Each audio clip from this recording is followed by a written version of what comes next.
Hi, my name is Dr. Charles, and the pretty lady next to me is one of my favorite patients, Lori. And between us is my dog, Dolce. Now, I've got somewhat of an unusual weight loss tip to share with you today. A tip that's been right under our noses our whole life. Literally. It's also one of the most important tips that I've shared with my patients in the clinic here in Fishers, Indiana. It's a very simple tip that could help you quickly lose 1 to 2 inches from your belly in under a week. Now, I need you to listen very closely.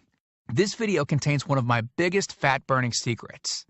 And I don't know how long this video will be up, so please be sure to watch it from beginning to end while it's still here. Okay, so you're probably thinking to yourself, listen, I've tried every diet known to man. I've given it my all, and it just keeps coming back. Well, let me stop you right there. This is not some magical weight loss pill. It has nothing to do with that crazy acai berry garbage or any special weight loss drops or any of the other incredibly scammy weight loss gimmicks that we see all over the internet these days. In fact, these tips date all the way back to the 1950s and help explain why the majority of all Americans are now considered obese. And no, it might not be because we eat too many bad foods. I'll show you how you should be able to eat some bad foods and still lose weight. Hey, believe it or not, it's not your fault. But before I get into the specifics, let me quickly tell you a little bit about myself. First of all, I'm a board-certified chiropractic physician, certified wellness practitioner, certified advanced nutritionist, speaker, author, have helped thousands worldwide. One more thing, before we go any further, let me tell you about someone that I'm extremely proud of, a patient of mine named Lori.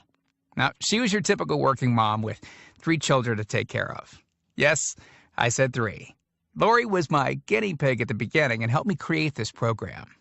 Now, she comes from a very poor line of genetics, obesity, diabetes, heart disease, etc. So I thought if this program worked for her, it might be able to help anyone. This one specific tip that I'm about to share with you helped Lori lose 2 inches from her belly, lose 8 pounds in only 9 days, lose 2 inches from each thigh, lose 3/4 of an inch from each arm, drop 3 dress sizes. At the age of 30, she now wears a smaller dress than she did in high school. Now, I know you're probably skeptical, and I don't blame you. I mean, it sounds like something so dramatic that it must be torn from one of those supermarket tabloids, right? But it isn't. Lori ultimately lost a whopping 90 pounds of fat and dropped 16 dress sizes. 16! Lori went from this, 210 pounds, which, by the way, is the weight that she couldn't get rid of after her last pregnancy, to this, 120 pounds. And she achieved all of this without counting calories, without starving herself, without killing herself at the gym, all while still eating all the foods that she likes, like raspberry cheesecake ice cream, which she absolutely refused to give up. Her friends are jealous, and acquaintances can't believe that she's ever even been pregnant. Listen, when it comes to weight loss, unfortunately, women get the short end of the stick. It's definitely harder for women to lose weight. In fact, women have been hardwired to not lose weight.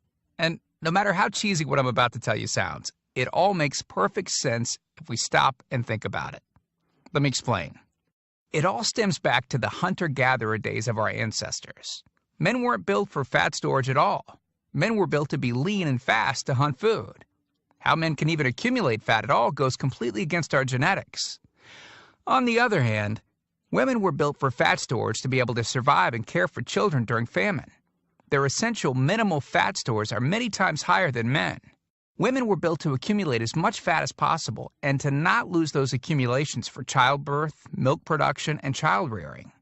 Now, unfortunately, we've been built to survive, not to look good. Women have a couple of major fat-storing roadblocks that hold them back. First of all, women's fat cells are bigger and have more fat-storing enzymes in them. Men's fat cells have more fat